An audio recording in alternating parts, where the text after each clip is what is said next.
Yeah. If I stand there. Yeah, I got you.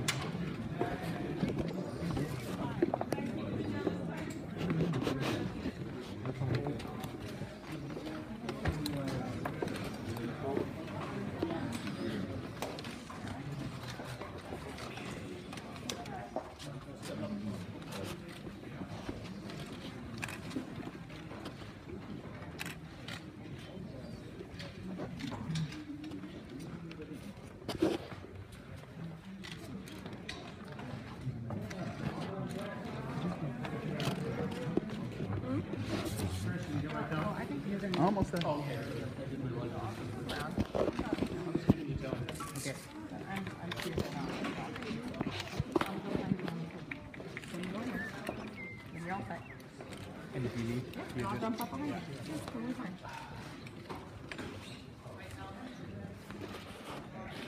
got it. Hey, John, can I have that battery?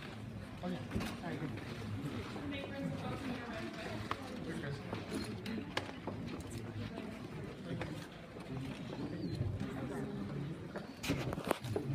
Amanda. Hi, so Wayne's White House. We're sending you lines on White House 5. Yes. Sorry, I'm so sorry. Yes. Yes. No, we're going to do it. I think it's supposed to be on line, full line 4. Full 4. Yeah, that's all changed. All right, thank you, sir.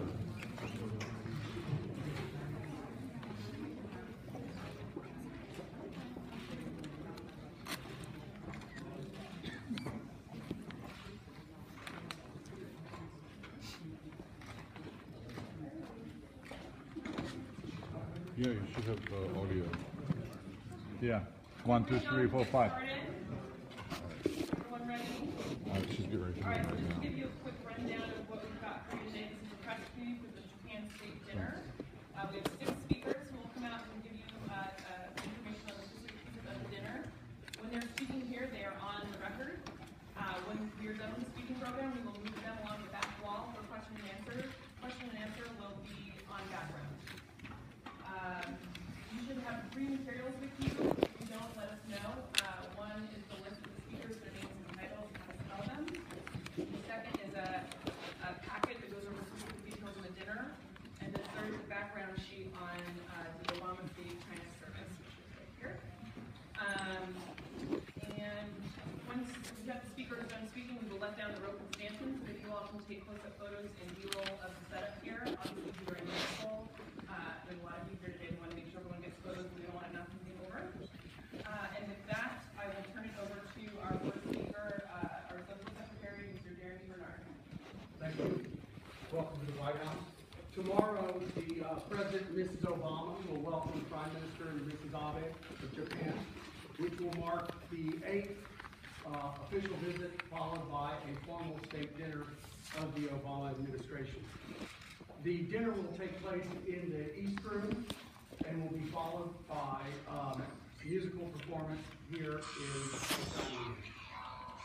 The entertainment tomorrow evening is the main cast members of the film adaptation of Jersey Boys, including the Tony Award winner who originated a role on Broadway, John Lloyd Young, who's also on the President's Council on Arts and Humanities. The decor will, the theme is a long-awaited spring here in D.C. You can see the orchids and cherry blossoms and other flowers representing this long-awaited season In the state dining room, there will be curtains, crystal, that represent rain, which won't take long to think back to that if you were out at all this weekend, Saturday night especially. But it is a welcome, not just of our visitors, but our visitors to spring, and how much Japan has brought us, and how much we look forward to spring and cherry blossom. With that. Let's go over to Deputy National Security Advisor, Deborah. Well, thanks, everybody. I'll just be brief on some of the objectives of the visit. Some of you may have seen our preview of this the other day. First of all, this is the first such visit from a Japanese Prime Minister here to the United States in nearly a decade, with a full program including a state dinner. President Obama was able to visit Japan and be hosted at a state visit last year and meet with Prime Minister Abe. We believe that the U.S.-Japan alliance is the cornerstone of our engagement with the Asia-Pacific region. And then, as you know, the President has made a rebalance to the Asia-Pacific region a focal point of his foreign policy. So making sure that the U.S.-Japan alliance is strong and growing stronger has been a key foreign policy priority and will be the focus of the visit. The visit takes place at the 70th anniversary of the conclusion of World War II over the course of this year. And I think it's a testament to how far our two countries have come, our ability to reconcile and also develop an appreciation for one another's countries and our shared democratic values. All of that, I think, will be on display over the course of the next couple of days. Substantively, the leaders will be focused on a number of important issues. On our defense and security cooperation through our alliance, right now, there's a meeting taking place between our foreign and defense ministers that is focusing on how to revise and update our defense guidelines. We are welcoming Japan's increased role in the alliance and really see this as a critical, if not historic, moment in terms of moving forward with the modernization of our security partnership. Economically, the U.S. and Japan are obviously enormous trading partners, and we're currently negotiating the Trans-Pacific Partnership Trade Agreement along with 10 other nations that has the ability to unlock even greater growth and job creation for both the U.S. and Japan and other countries in the Asia-Pacific region. That will clearly be a focus.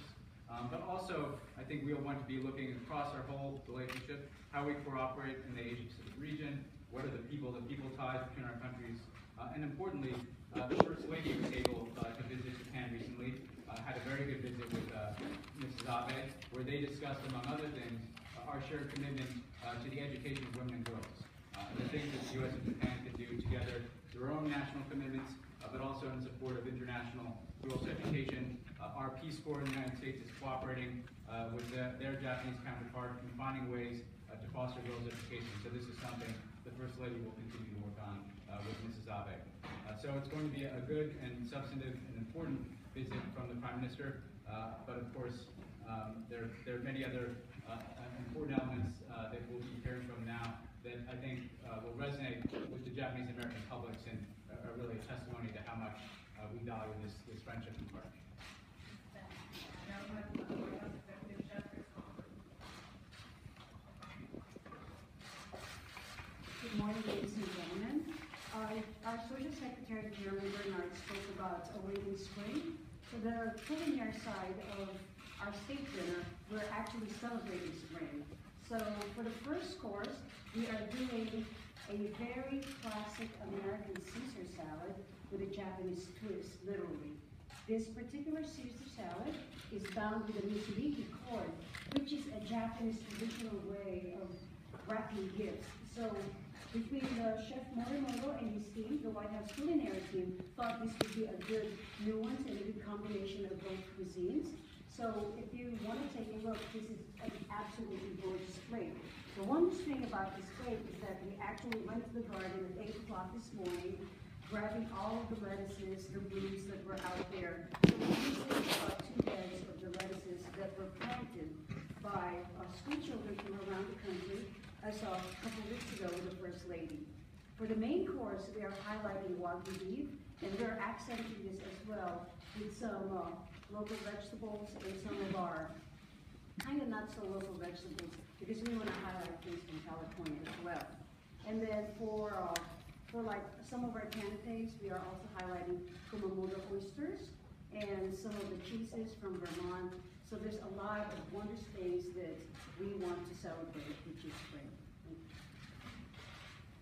Next we have White House Executive Chief, Susan Bowen.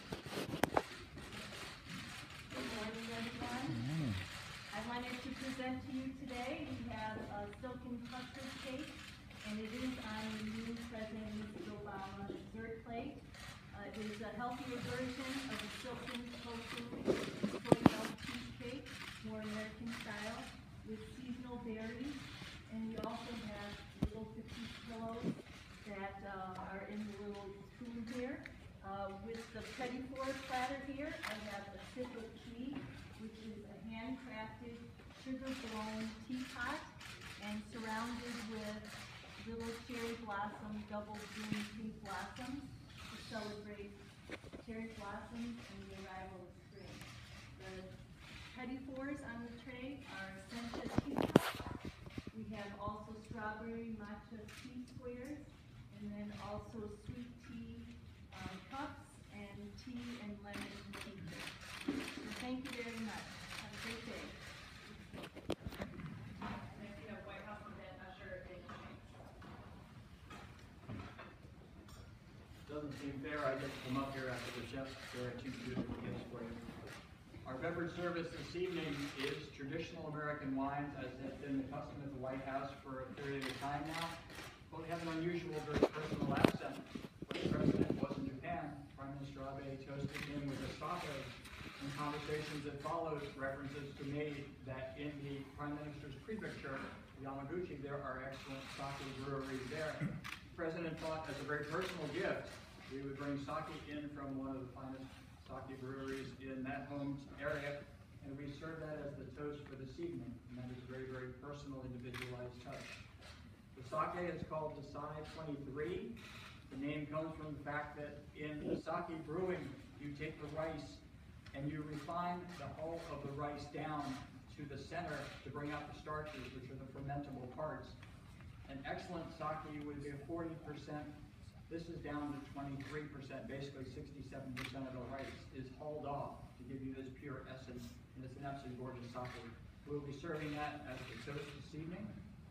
The wines that we have are very nice. The white wine is Freeman Winery out of Sonoma. The story that follows that is Ken Freeman met this very nice Japanese lady from Tokyo as an exchange student, fell in love, got married while she was doing her master's at Stanford. They visited wineries a lot. When they went overseas for 5 years while he was working for a company, they came back wanting to purchase land in Sonoma. So they purchased land up in the Sonoma coast area. Akito was very fascinated by the process, and over a period of years working with their winemaker, taught herself to become a winemaker. And the wine we're serving this evening is her wine. She's now the winemaker of the winery. It's called Royal Fu, which is cool breeze, signifying the cold climate of the Sonoma coast. It's a really nice Chardonnay. Pinot Noir, which we worked with in conjunction with the beverage director of the Guest Chef's restaurant. With the Wagyu beef. This is the Morlaix Pinot Noir out of Napa Valley. It's a nice, very succulent, rich, wonderful Pinot Noir. And we're following with a dessert course, as Chef Morrison showed you, with the Iron Horse Russian River Cuvée, slightly dosage sparkling wine, which will help with the intensity of the dessert and sparkling our way into the entertainment this evening. So thank you. Finally, we have White House curator Bill Almond to discuss the Obama Street China service. Good morning, everyone. You're seeing here what will be unveiled for dinner tomorrow night, the first official use of the Obama State China Service. It consists of 11 pieces. The design elements were designed to draw a modern aesthetic to a new China, while continuing to draw on historic and traditional elements. So we have the service plate at the center, centers the coat of arms of the President of the United States. That appears on the first plate that you'll see, which is on each of these tables. That's the table, how the table is set when the guests arrive. And it'll be on the last course, which is the dessert plate at the far end. So it's the start and end of a dinner, starting with the presidential symbol.